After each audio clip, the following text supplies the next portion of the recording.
रामकृष्ण हरी. पाऊले चालती पंढरीची वाट, सुखी संसाराची सोडून या गाठ. पंढरपूर आध्यात्मिक भक्तीचं, एकतेचं, समरसतेचं एक अनोखे केंद्र.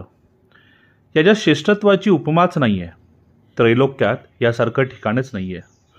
कारण निर्गुण आणि निराकार असा परब्रह्म इथे सगुण आणि साकार झाला. तुम्हा आम्हा भक्तांना प्रेम द्यायला विठेवर उभा ठाकला. आपला अभिमान जर साक्षात पांडुरंग धरत असेल तर आपल्याला अडचण कशाची. म्हणून प्रत्येक वारकरी पांडुरंगाला शरण गेला.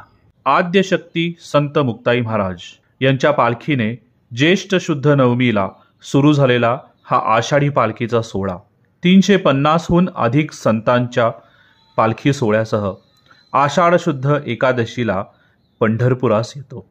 आषाढ शुद्ध दशमीला म्हणजे एकादशीच्या आदल्या दिवशी सकाळपासूनच सर्व संतांच्या पालख्या पंढरपूरला यायला सुरुवात होते. काही संतांच्या पालख्या या आधीच पंढरपूरला आलेल्या असतात. आदल्या दिवशी म्हणजे आषाढ शुद्ध नवमीला ज्ञानेश्वर, तुकाराम आणि सोपान काकांची पालखी वाखरी येथे मुक्कामाला असते.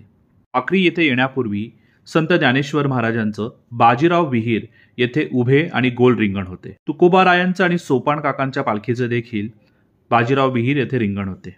पंढरपूर येथे समाधी घेतलेले संत नामदेव महाराजांची पालखी पंढरपूर ते वाखरी येथे सर्व संतांच्या पालखीच्या स्वागतासाठी येते. त्यांच्याबरोबर पंढरपूरला आधीच पोहोचलेली मुक्ताईंची पालखी देखील असते. पंढरपूरहून निघालेला हा पालखी सोहळा पंढरपूर आणि वाखरीमध्ये स्थित असलेल्या विठ्ठल रखुमाई पादुका मंदिरापाशी येऊन थांबतो.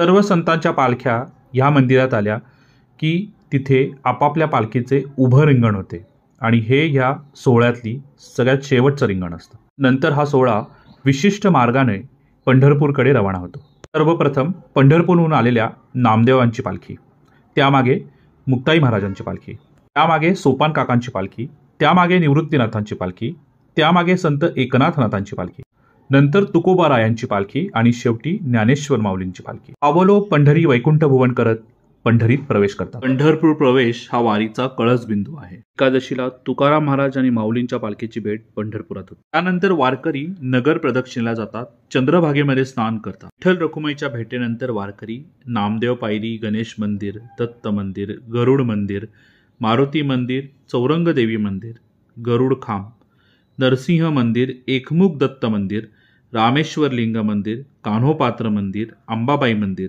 शनिदेव मंदिर, नागदेव मंदिर, गुप्तलिंग, खंडोबा मंदिर, पुंडलिक मंदिर, संत नामदेव मंदिर, संत ज्ञानेश्वर मंदिर, संत तुकाराम मंदिर, संत कैकाडी महाराज मठ, संत तनपुरे महाराज मठ यांच्या दर्शनाने पालखी सोहळा संपन्न होतो. परतीची वारी सुरू होते.